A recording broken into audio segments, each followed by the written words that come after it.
Hai semua, selamat datang di channel Mira Whitebox. Di video kali ini gue ingin mereview buku yang baru aja selesai gue baca, yaitu judulnya Platina Data karya Keigo Higashino. Ada yang udah baca belum guys? Nah, buku ini tuh sebenarnya bukan buku pertamanya Keigo Higashino yang gue baca. Jadi sebelumnya gue udah pernah baca buku Toko Kelontong Namiya sama Newcomers.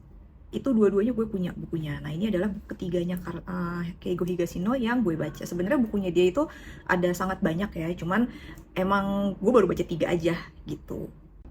Platina Data ini tuh sebenarnya udah diterbitin di Jepang sana tuh dari tahun 2010 ternyata. Cuman memang baru masuk Indonesia itu baru-baru ini, belum lama ya. Nah, gue sempat mengira buku ini tuh memang aslinya diterbitkan di tahun-tahun belakangan ini gitu. Mungkin 1 atau 2 tahun belakangan gitu ya. Karena ceritanya tuh relatable banget dengan zaman sekarang ya. Mungkin kalau misalnya gue bacanya di tahun 2010, itu gue akan menganggap apa yang terjadi di buku ini tuh kayak masih in the far of future gitu. Tapi ketika gue membacanya di masa-masa sekarang, tiba-tiba aja gue ngerasa kayak, ini bisa nih kayaknya kejadian 10 tahun dari sekarang gitu ya. Menarik sekali. Nah, jadi gue akan membahas buku ini, hopefully tanpa spoiler gitu ya. Dan gue juga akan memberikan pendapat gue tentang topik-topik yang menurut gue menarik untuk dibahas sebagai bahan diskusi dan food for thought gitu ya. Jadi, let's go!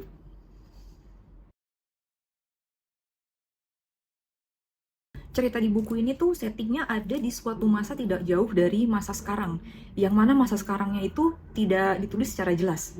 Nah, di masa itu ceritanya Jepang itu baru saja menciptakan sebuah teknologi penyelidikan mutakhir yang menggunakan DNA alias informasi genetis kita untuk memecahkan kasus-kasus kriminal gitu. Kedengarannya sangat menjanjikan ya. Jadi kalau misalnya kalian habis melakukan sebuah tindakan kriminal, terus meninggalkan jejak kayak rambut, kuku, dan sejenisnya. Nah, dengan teknologi ini tuh bisa ketahuan profil biologis kalian sampai ke penampakan fisiknya itu gimana. Jadi polisi tuh bisa nangkep kalian dengan lebih mudah dan lebih cepat. Kira-kira begitu. Karakter protagonis di dalam buku ini itu namanya Kagura Ryuhei. Dia itu seorang ahli, seorang kepala analis sistem penyelidikan DNA yang dikembangkan oleh Jepang pada saat itu. Berhubung dia nih salah satu pengembang teknologinya kan, jadi awalnya si Kagura ini tuh yakin banget sama nih teknologi gitu. Terus walaupun itu tuh belum ofisial, tapi teknologi ini juga udah terbukti akurat ya. Jadi ada sih memang kasus yang ternyata informasi DNA pelakunya itu tidak ketahuan gitu. Tapi dia berpikir kalau mungkin itu karena datanya kurang banyak gitu ya. Jadi kebetulan aja nggak ketemu. Entar kalau misalnya semua masyarakat Jepang itu sudah nyetorin data DNA-nya ke pemerintah, sistemnya tuh bakalan akurat, or so he thought gitu ya, atau begitulah dia berpikir. Ya lumayan make sense lah ya gitu. Nah, tadi kan gue bilang kalau dia itu adalah salah satu pengembang, karena memang dia bukan satu-satunya orang penting di dalam pengembangan teknologi tersebut gitu. Dia juga bekerja sama dengan ada namanya kakak beradik yang namanya kakak beradik Tateshina gitu ya, untuk urusan komputasinya. Jadi kan kalau dia ahlinya tuh bidang genetika dan analisisnya ya, bidang analisis DNA-nya. Nah, kalau si Tateshina bersaudara ini itu tuh yang ahli matematikanya, yang jago lah di bidang komputasinya. Nah, karena apparently data DNA itu tuh gede banget gitu ya. Jadi buat analisis dan pencariannya tuh butuh algoritma yang lebih oke. Nah, si Tateshina bersaudara ini yang berperan untuk mengoptimas sistem tersebut. Sayangnya, suatu hari mereka ini tuh dibunuh. Dan dengan teknologi yang sama, kejadian itu juga menjadi titik balik yang menjerumuskan si Kagura ini ke arah yang tidak dia sangka-sangka. Gitu. Jadi, gimana nih Mr. Kagura? Gimana nih Kagura-san? Mendapati teknologi yang Anda kembangkan digunakan untuk menjatuhkan Anda gitu ya. Nah, terus apakah informasi tersangka yang nggak ketemu itu sebenarnya beneran cuman karena datanya yang kurang, atau sebenarnya ada suatu hal lain gitu ya. Terus gimana nasibnya si Kagura ini? Nah, untuk mendapatkan jawabannya, silahkan kalian baca buku yang penuh dengan twist yang mengejutkan ini.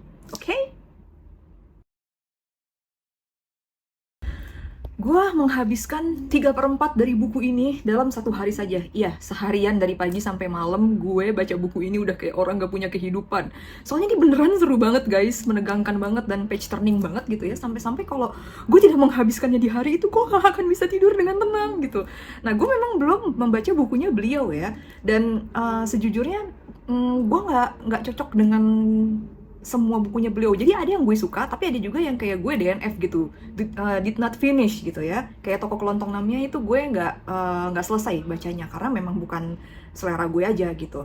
Nah tapi yang ini, pace-nya ini gue suka banget gitu, 480 halaman itu beneran tidak terasa, dan ini buku bisa menjaga atensi pembaca hingga akhir, at least pembacanya gue ya gitu ya. Rasanya kayak lagi baca buku action yang makin ke belakang tuh makin tegang gitu. Terus salah satu yang gue suka dari bukunya Higashino Sensei ini, sepanjang yang gue pernah baca ya, itu dia tuh kalau misalnya bikin plot itu rapih banget.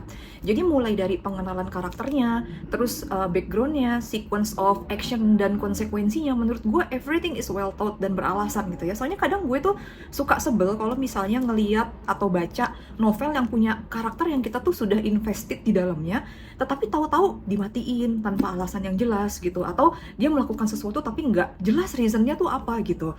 Nah gue tuh suka banget karena di buku ini background karakternya itu sangat-sangat apa ya, sangat-sangat menarik dan mendalam gitu ya, bahkan itu tuh menjadi kunci yang menjawab beberapa hal di dalam buku ini.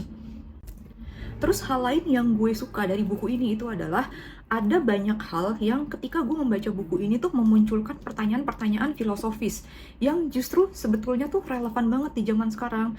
Misalnya dengan perkembangan teknologi ya, kayak AI gitu zaman sekarang, yang mungkin ada mirip-miripnya sebetulnya dengan beberapa teknologi yang ada di dalam buku ini gitu ya. Nah, terus bedanya manusia dan mesin itu tuh apa gitu.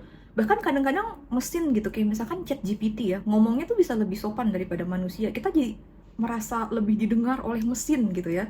Iya, kita tahu kalau itu tuh cuma mesin yang sangat pandai mengingat pola ya. Tapi ketika suatu hari kita tuh udah nggak bisa lagi membedakan outputnya mesin dan manusia, atau bahkan hasil kerjaannya mesin itu lebih bagus gitu. Terus what does it even mean to be human gitu. Jadi kita manusia nih hidup di dunia ini tuh punya arti nggak sih? Apa sih makna dari hidup kita di dunia ini gitu. Nah, macam-macam seperti itulah. Jadi ini sangat menarik ya. Kalian pernah nonton nggak film lama science fiction judulnya Gattaca? Kalau belum, please nonton guys, walaupun film ini mungkin diciptakan tahun 97, kalian-kalian semua belum pada lahir kayaknya ya gitu ya. Tapi film ini bagus banget gitu. Atau kalian pernah baca juga atau nonton serial Dexter? Nah, buku ini sedikit banyak mengingatkan gue pada keduanya, pada film Gattaca dan Dexter. Tapi dengan aftertaste seperti pembaca 1984-nya George Orwell, hampa dan nelangsa guys. Jadi ya silahkan dibayangkan lah, atau kalian baca buku ini aja untuk bisa memahami apa yang gue bilang barusan. Ketika membaca buku ini, mungkin kalian juga akan bisa relate dengan orang-orang yang menolak program pemerintah Jepang yang meminta DNA mereka untuk dijadikan database. Tapi mungkin juga kalian akan relate dengan orang yang berpikir bahwa bekerja sama dengan people with power itu akan ngasih keuntungan. Karena ya, lihat aja apa yang biasanya terjadi dengan orang-orang yang membangkang. Bisa tiba-tiba hilang lah, tiba-tiba dibunuh lah. Benar-benar terasa sangat nyata ya dengan kehidupan sehari-hari di negeri Konoha ini. Nah, halfway ketika membaca buku ini sebenarnya gue tuh sudah bisa menebak beberapa hal. Termasuk siapa pelakunya. Dan tebakan gue ternyata betul. Jadi ini tuh bukan kasus yang benar-benar sulit secara teknis ya. Pun kalau misalnya kita teliti dengan alibinya gitu, terus menerapkan sistem eliminasi, sebenarnya kita bisa nebak siapa pelakunya. Tapi memang yang mind blowing itu tuh adalah motifnya gitu. Jadi dibandingkan dengan whodunit, mungkin ini tuh lebih ke whodunit ya, yang lebih yang lebih strongnya dari cerita ini. Jadi termasuk menentukan apakah suatu karakter itu kawan atau lawan gitu. Dan ketika semuanya terungkap, oh everything makes sense. Jadi gue suka banget nih sama cerita-cerita yang jelas kayak gini nih, jelas dan menarik, penuh dengan twist gitu.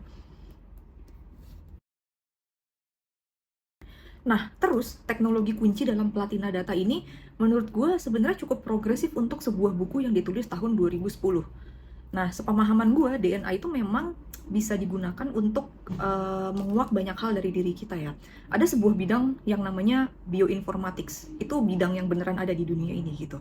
Nah, gue dulu sempat tertarik untuk mempelajari bidang itu, tapi otak gue tidak sanggup saking susahnya. Udah mah kita belajar biologi susah, terus belajar informatika juga susah gitu kan. Nah, salah satunya yang dipelajari itu adalah DNA sequence analysis ini. Dan ini tuh masih diteliti secara aktif hingga sekarang.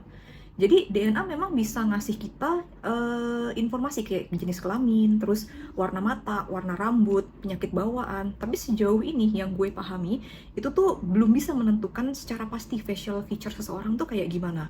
Gitu, karena ibarat tampilan fisik kita itu kayak makanan, DNA itu tuh kayak ingredients-nya aja gitu. Tampilan kita ini adalah makanan jadinya. gitu. Pancake sama Poverges itu punya kemiripan bahan bakunya, tapi hasilnya bisa beda tergantung cara masaknya, tergantung kuantitasnya, dan lain-lain, ya kan? Jadi waktu gue baca si program analisis DNA ini bisa sampai bikin foto pelaku segala, gue tuh sebenarnya agak sangsi gitu. Tapi but then again gitu, ya ini kan emang bukunya temanya agak-agak sci-fi, agak-agak science fiction juga ya, dan kebanyakan science fiction itu memang spekulatif. Sekelas Interstellar aja tuh masih ada spekulasinya. Jadi mungkin aja di universe si Platina Data ini emang sudah ditemukan sesuatu yang kita belum ketahui sekarang yang memungkinkan hal tersebut itu terjadi. Di sisi lain, gue suka nih bahwa ada seorang ahli matematika yang dilibatkan dalam proyek DNA di buku Platina Data. Jadi ketika DNA itu dijadikan data digital, itu memang bisa jadi sangat besar sejauh yang gue tahu ya. Gue lupa dulu gue pernah iseng lihat berapa gede untuk satu orang itu data DNA-nya itu. Nah, tapi lu bayangin aja kalau misalnya ada jutaan orang gitu, jelas teknik searching data yang biasa aja tuh sudah tidak mempan ya kalau misalnya datanya tuh sangat besar gitu. Butuh orang yang jago matematik untuk bisa mengoptimize algoritma search-nya. Nah, kalau misalnya dia itu ada di zaman yang nggak jauh dari sekarang gitu, barangkali juga butuh orang yang jago matematik untuk bikin pattern recognition-nya ya. Mungkin aja bisa digabungkan dengan AI gitu kan. Nah, jadi menurut gue ini tuh konsepnya cukup well thought lah. Nggak sedetil itu untuk membingungkan pembaca, tapi itu masih bisa diterima gitu. Konsepnya tuh masih bisa masuk untuk otak jelata macam gue dibandingkan dengan hard science fiction yang pakai konsep fisika kayak contohnya Three Body Problem. Nah, terus kalau misalnya kalian juga suka topik-topik psikologi di dalam sebuah novel ya, buku ini juga banyak mengangkat topik tersebut, dan bukan cuma gimmick untuk keren-kerenan ya guys, tapi memang itu unsur yang sangat penting untuk keberlangsungan cerita ini. Jadi gue sangat rekomen. Ini adalah psychological thriller yang oke menurut gue gitu. Jadi please do read, oke? Terus nggak banyak sih hal yang mengganggu gue ketika membaca buku ini, karena terjemahan buku-buku Asia Timur di saat-saat ini tuh udah lumayan bagus ya dibandingkan dengan waktu gue pertama kali baca buku terjemahan Jepang, Korea bertahun-tahun yang lalu. Itu kayaknya sekarang tuh udah sangat-sangat membaik gitu ya. Paling kalau misalnya ada yang kurang oke itu bukan kurang oke sih sebenarnya, kayak buat gue pribadi tuh agak sedikit distracting gitu ya.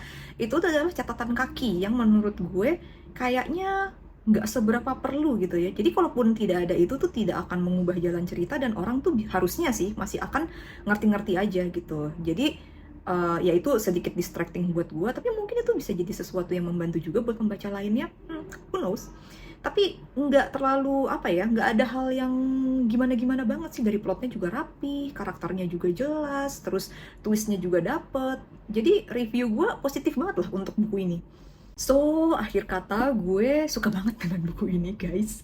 Nggak menyesal gue membeli buku ini dengan harga ori tanpa diskon, karena gue beneran enjoy the ride gitu. Jadi kalau misalnya kalian suka buku-buku yang genrenya psychological, sci-fi, thriller, this is it guys. Go read this book, okay? Dan, anjir kebalik. Ya, go read this book guys. Jadi kalau misalnya ada di antara kalian yang sudah membaca buku ini, silahkan tinggalkan komentar kalian di kolom komentar. Boleh juga berdiskusi kalau misalnya ada topik-topik yang menurut kalian itu menarik dari buku ini. Oke? Oke, sekian aja review gue di video kali ini. Semoga membantu.